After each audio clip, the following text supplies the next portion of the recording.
우리 하나님 말씀은 창세기 22장 5절에서 14절까지 보십니다. 창세기 22장 5절에서 14절까지 시작. 이에 아브라함이 종들에게 이르되 너희는 나귀와 함께 여기서 기다리라. 내가 아이와 함께 저기 가서 예배하고 우리가 너희에게로 돌아오리라 하고 아브라함이 이에 번제나무를 가져다가 그의 아들 이삭에게 지우고 자기는 불과 칼을 손에 들고 두 사람이 동행하더니 이삭이 그 아버지 아브라함에게 말하여 이르되 내 아버지여 하니 그가 이르되 내 아들아 내가 여기 있노라. 이삭이 이르되 불과 나무는 있거니와 번제할 어린 양은 어디 있나이까. 아브라함이 이르되 내 아들아 번제할 어린 양은 하나님이 자기를 위하여 친히 준비하시리라 하고 두 사람이 함께 나아가서 하나님이 그에게 일러주신 곳에 이른지라. 이에 아브라함이 그곳에 제단을 쌓고 나무를 버려놓고 그의 아들 이삭을 결박하여 제단 나무 위에 놓고 손을 내밀어 칼을 잡고 그 아들을 잡으려 하니 여호와의 사자가 하늘에서부터 그를 불러 이르시되 아브라함아 아브라함아 하시는지라. 아브라함이 이르되 내가 여기 있나이다 하매 사자가 이르시되 그 아이에게 내 손을 대지 말라. 그에게 아무 일도 하지 말라. 네가 내 아들 내 독자까지도 내게 아끼지 아니하였으니 내가 이제야 네가 하나님을 경외하는 줄을 아노라. 아브라함이 눈을 들어 살펴본즉 한 순양이 뒤에 있는데 뿔이 수풀에 걸려 있는지라. 아브라함이 가서 그 순양을 가져다가 아들을 대신하여 번제를 드렸더라. 아브라함이 그 땅 이름을 여호와 이레라 하였으므로 오늘날까지 사람들이 이르기를 여호와의 산에서 준비되리라 하더라. 아멘. 이제 말씀이라고 하는 것도 조함들이 체험을 해보면 참 쉬운데 그 체험하기까지가 어떻게 보면 만만치 않습니다. 그 왜 그러느냐? 이게 영적인 것이고 또한 생명관계이기 때문에 마귀가 가만히 두지를 않습니다. 그래서 아브라함도 이제 하란에서부터 75세에 부름을 받아서 그가 약속대로 이렇게 이삭을 탄생시키기까지는 25년이 걸렸습니다. 그리고 또한 이제 하나님께서 아브라함을 시험하시기까지는 한 16, 7년이 걸린 것을 볼 수가 있습니다. 그래서 우리 하나님께서는 이제 아브라함을 최종적으로 이렇게 시험해 보시고 아브라함이 그 시험을 통과하자 놀라운 은혜를 주시는 것을 우리는 성경을 통해서 알 수가 있습니다. 그래서 우리 하나님께서 이렇게 아브라함을 시험하신 것은 아브라함에게 이제 확실하고도 더 크신 은혜를 주시기 위한 것입니다. 그 내용이 오늘 읽지는 않았지만 창세기 22장 15절에서 19절 말씀도 보십니다. 그러니까 이제 15절부터는 이제 아브라함이 이삭을 번제로 드리라고 하는 그 시험. 이삭을 뭐 죽이지 않았죠. 양을 이제 대신 드려서 제사를 드리고 난 다음에 하나님이 다시 찾아오셔서 아브라함에게 주시는 말씀입니다. 그래서 15절부터 보면 여호와의 사자가 하늘에서부터 두 번째 아브라함을 불러 이르시되 여호와께서 이르시기를 내가 나를 가리켜 맹세하노니. 저기 잘 보세요. 내가 나를 가리켜. 하나님을 가리켜 맹세하셨다. 전지전능하신 하나님이 인간에게 뭐 맹세할 것이 뭐 있어요? 스스로 계신 분이. 그러니까 하나님이 얼마나 확실하시고도 은혜를 주시고자 한다고 하시고자 하면 하나님이 하나님 자신을 가리켜서 맹세한다고 그랬거든요. 그래서 내가 이같이 행하여 내 아들 내 독자도 아끼지 아니하였은즉. 조함들이 그러니까 언제나 하나님은 조함들을 달아보시거든요. 그냥 우리가 복 받으려고 하면 그건 바른 마음이 아닙니다. 하나님은 분명히 달아보셔요. 그러니까 조원들의 마음이 어떻느냐. 진짜 내가 어떤 육신의 생각으로 쥐고 있고 그걸 놓지 않으면 하나님은 계속 그거 놓게 하시려고 이렇게 때로는 징계를 통해서 어려움을 통해서 마음을 비우게 하거든요. 그러니까 우리가 이런 부분을 잘 알아야 돼요. 제가 옛날에 이제 우리 교회에서 신앙생활로 나갔던 분이 집사님이 계셨는데 그 아파트가 참 좋은 자리에 있었어요. 근데 제가 이렇게 이제 새벽 기도 나오실 때마다 이렇게 이제 중복 기도를 하고 그러면 어느 날부터는 그 아파트를 팔으라고 그러더라고. 목회자가 어떻게 감히 뭐 여러분들을 막 집을 파세요 그렇게 할 수 있으면. 그래서 제가 그런 질문도 했어요. 하나님, 왜 그 좋은 자리를 팔으라고 합니까? 때로는 그러니까 놓게 하기 위해서. 그래서 하나님은 때로는 여기에서는 놓게 하시고 여기에서 복을 주시더라고요. 하루 저도 그때 겁도 없이 그냥 이야기를 했다가 그냥 목사님 택도 없는 소리 하시지도 마시라고. 근데 나중에 가서 보니까 결국에는 팔았거든요. 그러니까 우리가 봄에 할 일을 가을에 하면 그만큼 더딥니다. 그래서 조원들이 말씀에 예민해야 될 줄로 믿습니다. 할렐루야. 때로 하나님께서 이것을 어떤 말씀에 순종하면 우리는 막 여기에서 바로 복을 받을 걸로 생각하는데 하나님은 안 그래요. 때로 이걸 놓게 하시고 여기 와서 복을 주시기도 하시고. 그러니까 하나님의 섭리와 뜻을 우리가 잘 해석하고 읽어내야 순종할 수가 있지. 육신적으로 보면 우리가 근시안 쪽으로밖에 갈 수가 없거든요. 저기도 보면 네 아들 네 독자 막 강조를 많이 하시잖아요. 네 아들 네 독자. 계속 봅니다. 내가 네게 저기 보면 큰 복을 주고 네 씨가 크게 번성하여 그랬죠. 그러면서 하늘의 별과 같고 바닷가의 모래와 같게 하리니 네 씨가 그 대적의 성문을 차지하리라. 그래서 조원들의 믿음이 결국 우리를 방해하고 힘들게 했던 그것도 이기고 세상도 지배하고 다스리는 그런 은혜가 있기를 주님의 이름으로 축원을 드립니다. 너무너무 안타까운 건 조원들이 이제 믿음이 약하다 보니까 자꾸 세상에 나가서 세상 따라가더라 이 말이에요.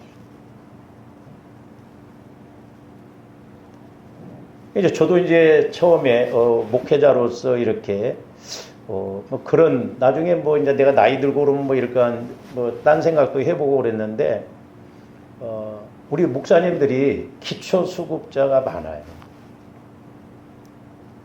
오늘 아침에도 그 훌륭한 목사님 한 분이 그런 말씀도 하시는데 제가 동감을 했거든요. 우리 목사님들이 목회에서 힘있게 능력있게 이렇게 은퇴를 하고도 그러면 좋은데 기초 수급자가 되고 이렇게 하루 일자리 나가는데 그렇게 이제 받는다고 하더라고요. 좀 목사님 보시기는 안타깝더라 이 말. 그렇죠? 하나님께서 우리에게 은혜를 주셨는데 우리가 자꾸 세상 따라가고 육신에 젖어가면 안 될 줄로 믿습니다. 할렐루야. 네. 그래서 대적의 성문을 차지하리라. 18절. 또 내 씨로 말미암아 천하 만민이 복을 받으리니 이는 네가 나의 말을 준행하였다. 그러니까 나의 말을 준행했다는 것은 이제 아들 이삭을 번제로 드리라는 것에 대해서 순종이 아니라 어떻게 보면 아브라함은 복종했어요. 그래서 순종과 복종은 다르다고 그랬어요. 순종은 내 생각하고 맞으면 순종하는 것이고 복종은 내 생각하고 안 맞아도 순종하는 것이 복종이거든요. 근데 성경에 보면 너희를 가르치는 주의 종들에게 순종하고 복종하라고 그래요. 여기서 준행했다 이 말은 복종했다 이 말이죠. 계속 봅니다. 이에 아브라함이 그의 종들에게 돌아가서 함께 떠난 부엘세바에 이르러 거기 잘 보세요. 저 말씀도 아브라함이 오늘 5절 말씀에 보면 종들에게 뭐라고 그랬어요? 이에 아브라함이 종들에게 이르되 너희는 나귀와 함께 여기서 기다리라. 내가 아이와 함께 저기 가서 예배하고 우리가 너희에게로 돌아오리라 하고 그랬어요. 지금 5절 말씀만 보면 아브라함이 거짓말 치는 것 같지만 하나님의 말씀은 가감하지를 않아요. 그러니까 아브라함은 확실하게 부활 믿음, 이렇게 확실한 믿음을 가졌기 때문에 이제 선포를 하잖아요. 그래서 부활 믿음은 뒤에 가서 말씀드리겠습니다만은 조아름디의 기도가 선포와 명령이 이루어지게 합니다. 그러니까 아브라함이 거짓말했어요? 이삭에게 거짓말했습니까? 이삭 죽지 않고 하나님은 번제로 드리라고 그래서 아브라함은 그대로 순종했는데 그대로 이삭과 함께 다시 돌아왔습니다. 그러니까 오늘 그 19절 말씀 다시 봅니다. 이 아브라함이 그의 종들에게 돌아가서 함께 떠나갔다. 함께. 그러니까 우리가 말씀을 믿고 우리가 부활 믿음을 가져서 나가면 하나님 말씀 그대로 이루어질 줄로 믿습니다. 거짓이 없어요. 거짓이. 하나님 말씀은 가감하지 않는다 말이에요. 그래서 조감대 삶의 현장 속에서 그 말씀을 그대로 체험을 해보세요.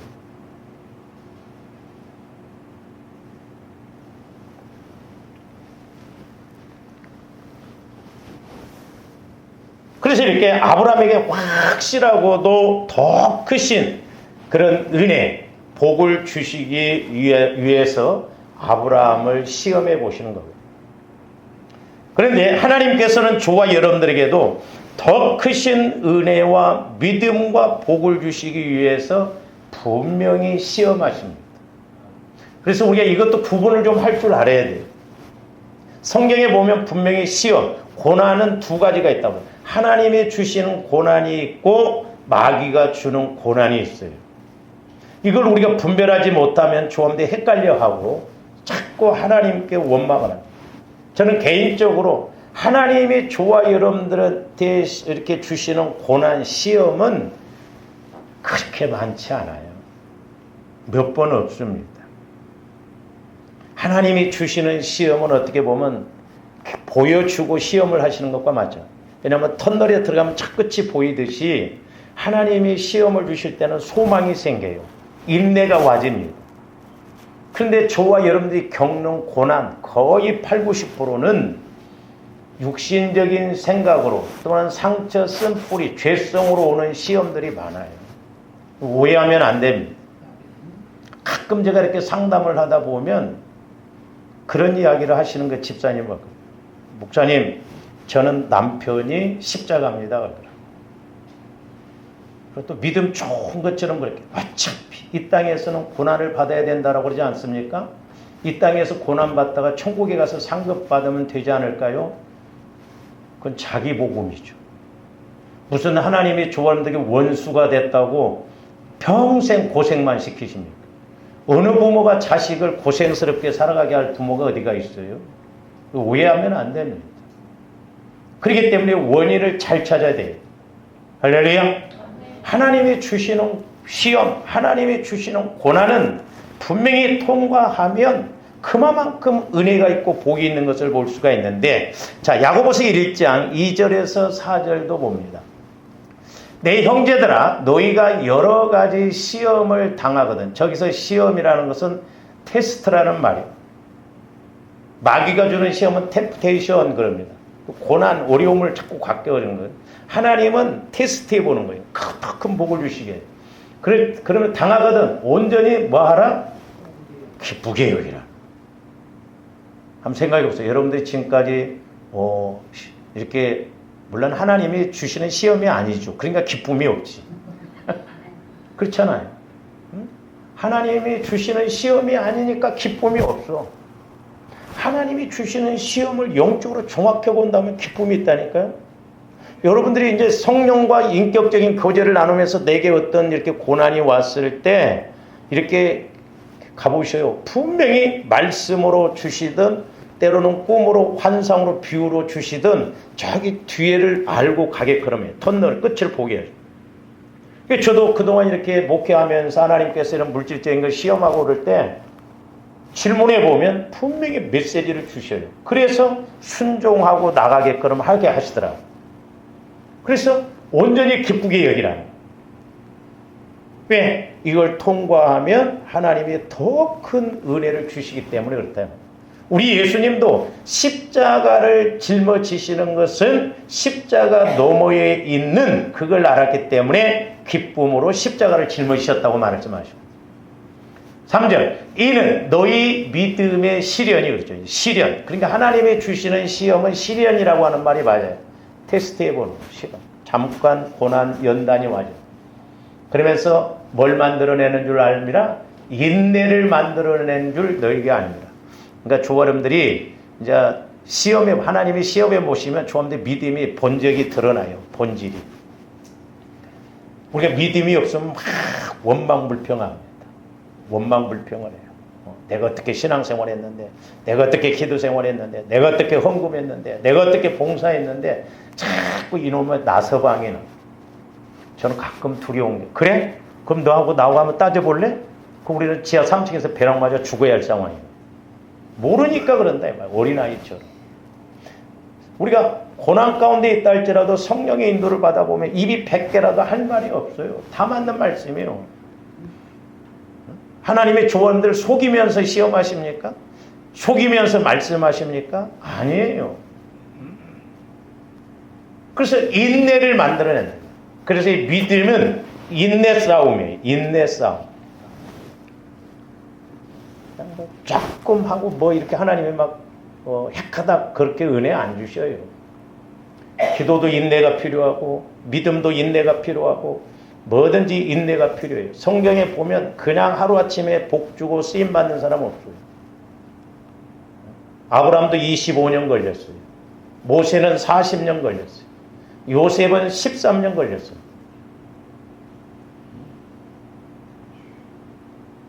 때로는 조언들 130년을 시험해도 모를 것 같아 우리는. 뿐만 아니라 4절 인내를 온전히 이루라. 인내를 온전히 이루라. 이는 너희도 온전하고 그러니까 사람이 고난이 없으면 우리가 회개도 안 나오고 뭔가 하나님 쪽으로 찾지를 않습니다. 참 안타까워요. 왜 우리는 꼭 두들겨 맞아야 그때야 정신이 드냐? 왜 두들겨 맞아야 그때 뿔이 빠지냐? 왜 두들겨 맞아야 얌전해지냐? 그건 여러분들뿐만 아니라 저도 마찬가지고 우리 목회자들도 마찬가지고 제가 가끔 새벽 기도하면 엉뚱한 중복 기도를 시킬 때가 있는데 하기 싫어요. 어떨 때. 교만이 확 차가지고 자기 잘났다고 막 가거든. 그러다가 한 대 어디 터져보세요. 여러분들이 압류해. 오해하지 마세요. 특히 우리 목회자들, 사모님들 보면 중복기도 시키고 교만한지도 몰라. 그래서 인내를 온전히 이루라. 이는 너희로 온전하고 구비하여 조금도 뭐하게? 부족함이 없게 하려. 조금도 부족함이 없다. 그래서 조금더 암송 구절에서도 에베소 4장 13절 예수 그리스도를 믿는 것과 아는 것이 하나 되어져야 돼요.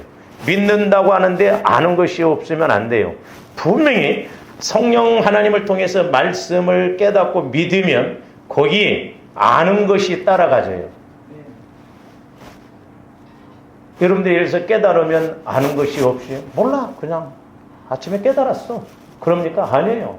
알아져요. 깨달아지고 믿어지면 아는 것이 동반되거든.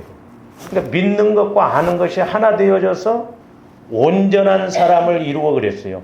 그러니까 말씀이라고 하는 것은 내 영혼에서 믿는 것과 아는 것이 함께 체험되어질 때 온전한 말씀이기 때문에 내가 온전한 영혼이 되는 거예요. 이런 것이 이루어질 때 그리스도의 장성한 분량에까지 성장할 수가 있습니다. 그렇지 않으면 지식적으로 믿는 건 일시적이고 믿음이 안 된다. 문제가 오면 흔들려 버립니다. 자꾸 그러기 때문에 조함지 성령 하나님을 통해서 내 영혼에서 그리스도의 마음 안에서 내 영혼이 성령을 통해서 주시는 말씀을 깨닫고 믿고 알아서 우리가 자라나야 될 줄로 믿습니다.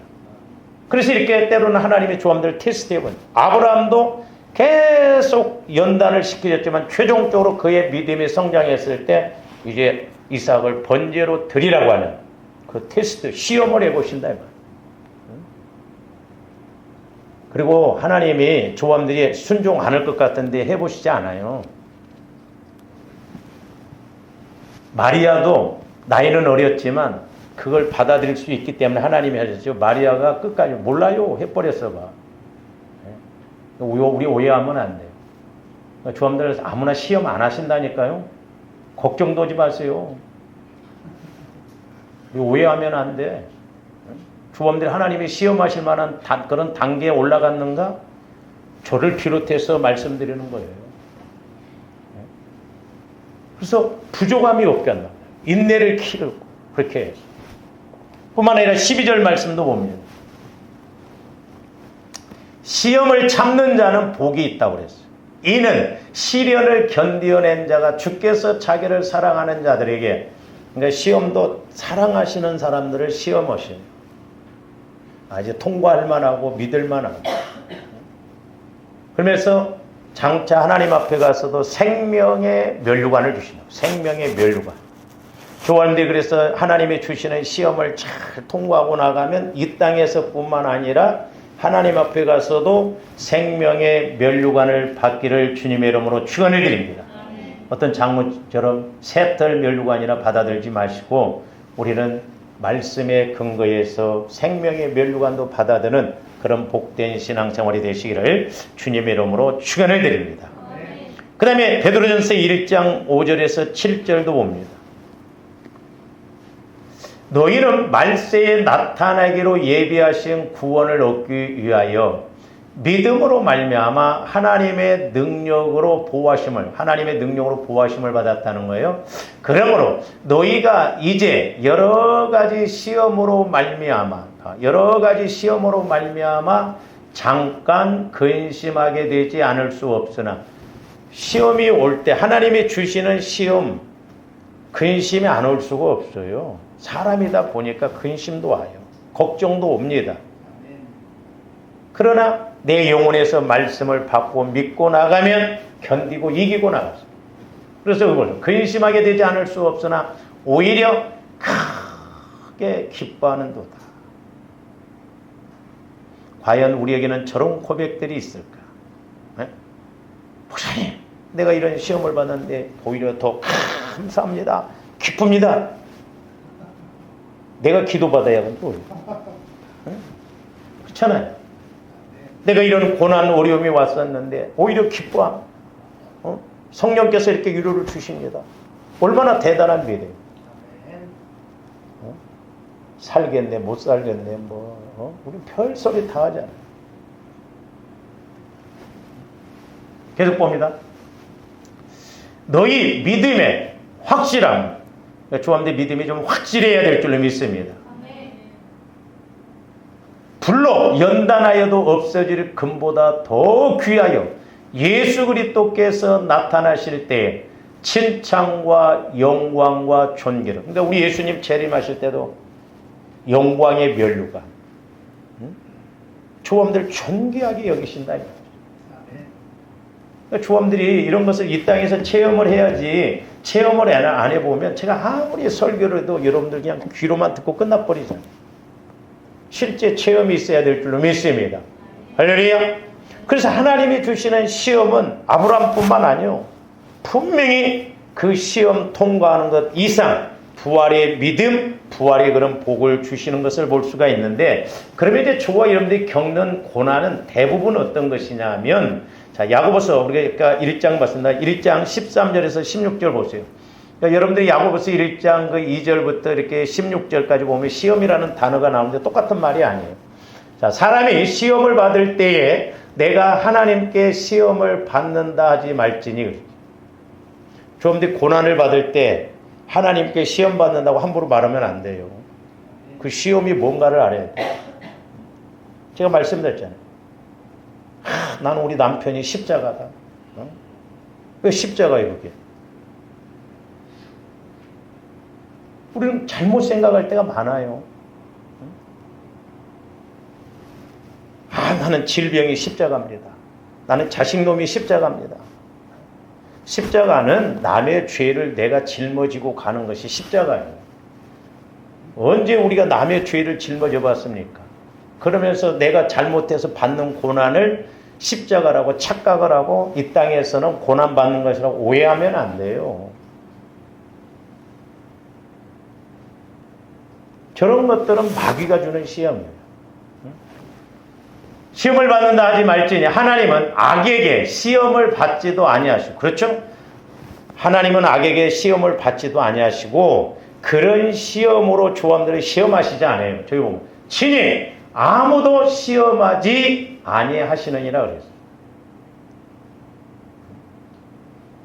마귀가 주는 시험을 가지고 하나님은 조함들 시험 안 하셔요. 번지수를 잘 알아야 될 줄로 믿습니다. 할렐루야. 네. 그러면 시험 받는 원인이 뭐요? 제가 수요일날도 누차 설교했어요. 14절. 오직 각 사람이 시험을 받는 것은 자기 욕심에 끌려비어, 자기 욕심, 내 생각, 그러니까 내 생각대로 신앙생활하고 내 생각대로 이렇게 하는 것, 그러다 보면 마귀가 꼭 틈을 탄다 이 말이에요. 15절. 욕심이 잉태한 적 죄를 낳고 죄가 장성한 적 사망을 낳는다. 저 말을 저는 다비다를 통해서 사랑이 잉태한 적 구제를 낳고 구제가 장성한 적 다비다가 다시 살아나는 부활 은혜, 부활 생명을 얻었다고 말씀을 드려요. 그러니까 마귀는 조합되었던 생각, 육신의 생각을 집어넣으면 그 생각을 통해서 낳는다는 건 내가 행동으로 옮기는 거예요. 이거 무섭습니다. 조합되었던 생각을 갖고 행동으로 옮겨버리면 자꾸 씨 뿌리는 것과 맞잖아. 그러니까 이런 것들이 자라나가지고 가시덤불이 돼서 나를 힘들게 하고. 저기서 사망을 낳는다는 것은 결국 죄의 양이 자라나서 때가 되면 마귀가 저 사람들 고난으로 저주로 어려움으로 이렇게 던져준다 이 말이죠. 우리는 하나님의 말씀 사랑을 따라서 다비다처럼 그렇게 심어놓고 하나님이 자라나게 하신 그 은혜를 저와 여러분들도 받아야 될 줄로 믿습니다. 그래서 사람이 무엇으로 심든지 그대로 거두리라고 해요. 무서운 말이에요. 그래서 16절 내 사랑하는 형제들아 뭐하지 말라? 속지 말라. 눈 뜨고 뭐 하려고? 속지 말라는 거예요. 내 사랑하는 형제들아 속지 말라는 거예요. 제발 좀 속지 말라는 거예요. 성령께서 가끔 기도하시면 저 말씀을 그렇게 많이 해요. 우리가 내 영혼을 속이고 겉사람이 내 영혼을 속이고 나를 속이고 속고 갈 때가 많더라 이 말이에요. 그래서 조금더 영안이 열려져야 될 줄로 믿습니다. 귀가 열려져서 우리의 영적인 주소 현장을 봐야 된다는 거예요. 나름대로 신앙생활하면 안 돼요.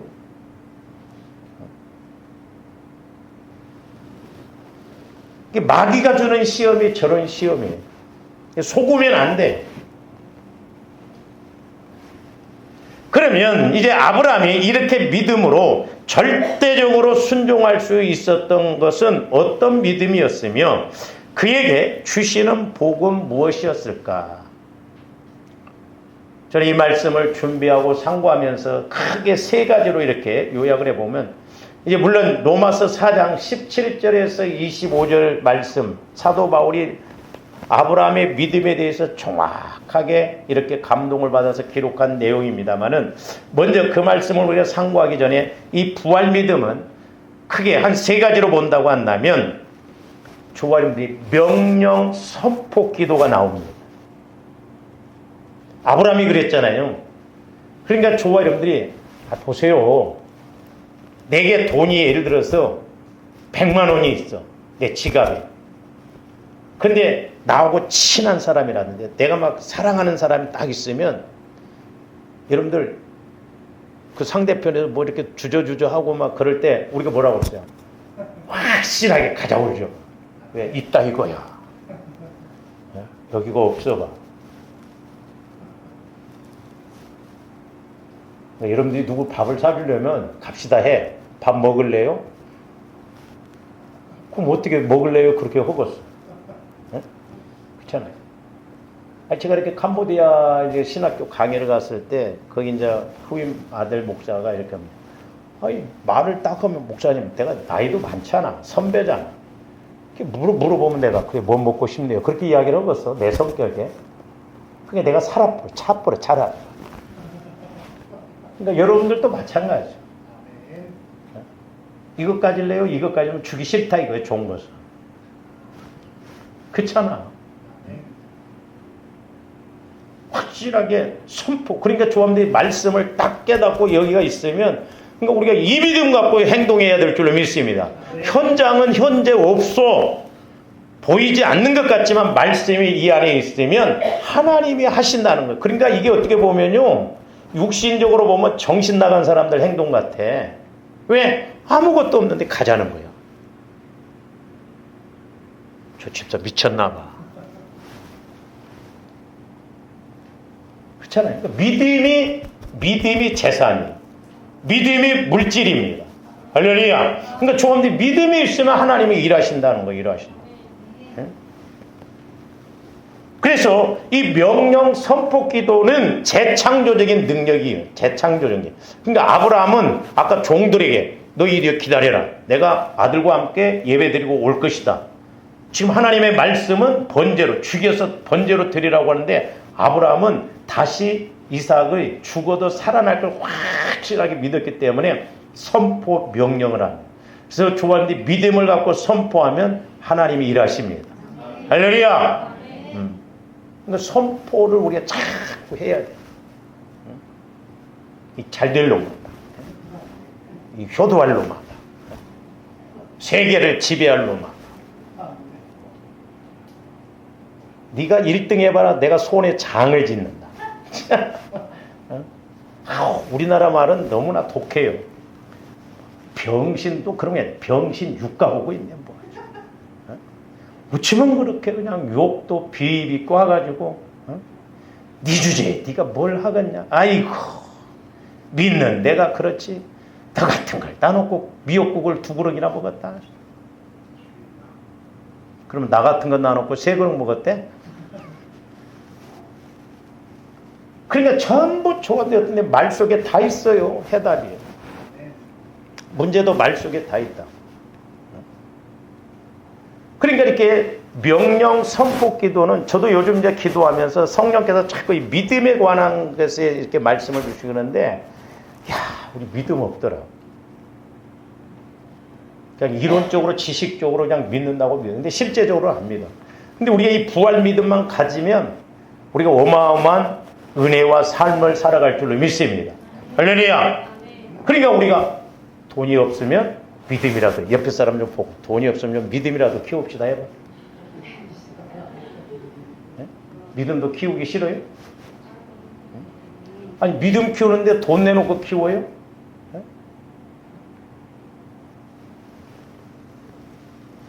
그러니까 재창조적인 능력이 나타난다 이 말이죠. 그러니까 보세요. 티베르 광야에서도 안드레는 빌립은 잔머리를 확 굴렸잖아요. 거기에 수많은 무리들이 왔는데 이 사람들을 다 먹이려면 200데나리온의 떡은 있어야 되거든. 근데 안드레는 뭐라고 그랬어요? 어린아이 한 끼 식사를 갖고 오면서 이게 얼마나 되겠습니까? 그러니까 오늘날도 마찬가지예요. 저와 여러분들은 하나님을 자꾸 내 수준으로 내려놓고 생각해요. 전지전능한 하나님께 우리가 붙으면 내가 일이지만 전지전능한 하나님께 붙으면 전지전능한 일이에요. 할렐루야. 그래서 우리가 예수 안에 들어가는 것이 너무 중요해요.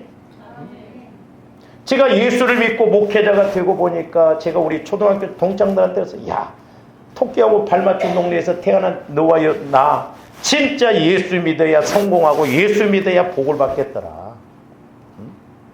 내가 사는 게 아니라 내 안에 예수께서 사신다고 그랬어. 갈라디아서 2장 20절 말씀. 제가 오늘 아침에도 기도하면서 나를 위하여 자기 몸을 버리신 하나님의 아들을 믿는 믿음 안에서 살. 저는 그렇게 적용돼요. 첫 번째 믿음은 예수님이 나를 위해 죽으시고, 두 번째 믿음은 부활하신 예수님. 아, 예수님이 죽으시고 부활하신 믿음을 내 안에서 가지면 나도 그리스도와 함께 죽고 다시 살면 육신을 입고 살지만 우리가 부활 믿음, 부활 삶을 살아가는구나. 할렐루야. 두 번째로는 아브라함처럼 하나님의 시험을 통과해요. 그렇잖아요. 그러니까 공부 잘하는 애들은 어려운 문제가 와도 문제가 어렵지 않습니다. 해답을 잘 알고 문제를 풀. 공부를 못한 것들은 아무리 쉬운 문제를 줘도 못 풀어. 그러니까 저와 여러분들이 이렇게 하나님의 말씀이 딱 와지면 확신이 와지고 믿음, 신뢰가 생겨요. 그러니까 전지전능한 하나님이 내 안에서 말씀해 주셨기 때문에 내가 확신을 가지고 하나님께서 어떤 명령을 하셔도 거기에 아멘, 아멘 하고 가거든. 저와 여러분들의 믿음은 하나님이 달아보면 아시나요? 내 믿음이 어느 정도인지. 그래서 아브라함도 이제 믿음이 성장하니까 하나님이 시험을 해보시지만 아브라함은 통과를 했거든요. 제가 이제 아브라함을 생각하면서 오늘 새벽에도 이렇게 묵상을 하는데, 이제 여러분들 잘 아시는 대로 히브리서 11장은 믿음의 장입니다. 40절이거든요. 근데 아브라함에게 할애한 구절이 무려 6구절이나 부르실 때, 하란에서 부르실 때 아브라함도 믿음으로 순종했다. 그러니까 될 놈은 처음부터 돼. 그러니까 불신자인 아브라함이 믿음으로 순종했었는데 히브리서 11장 17절부터 보면 시험을 받을 때도 아브라함은 믿음으로 받았다고 그러니까. 그래서 하나님께서 아브라함을 믿음의 조상으로 세우셨고, 믿음 좋은 사람들도 이름 하나만 딱 드러내. 이름만. 근데 아브라함은 무려 6구절이나 집어넣었다 이 말이죠. 왜? 그만큼 하나님은 아브라함을 보실 때 친구라고 그랬어요. 벗이라고 그랬어요. 좀 하나님의 조언들을 보실 때 막 기뻐하고 좋아하고 그러시기를 주님의 이름으로 축원을 드립니다. 만약에 하나님이 사람으로 오셨는데 김집사 왔습니다. 얼굴 돌려보려면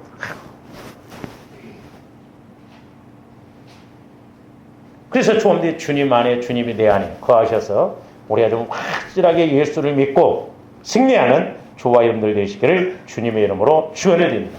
오늘 여기까지 기도하시죠. 사랑의 아버지 하나님, 감사를 드립니다. 하나님의 나라는, 하나님의 말씀은 말에 있지 않고 능력이 있다고 하셨을지언데 저희들 이제 말씀의 근거에서 우리가 힘있게 능력있게 살아가게 하여 주시고 우리에게도 부활 믿음을 가져서 30배, 60배, 100배의 열매를 맺는 저희들 되게 하여 주시옵소서. 감사를 드리오며 축복하고 예수님 이름으로 기도하옵나이다. 아멘.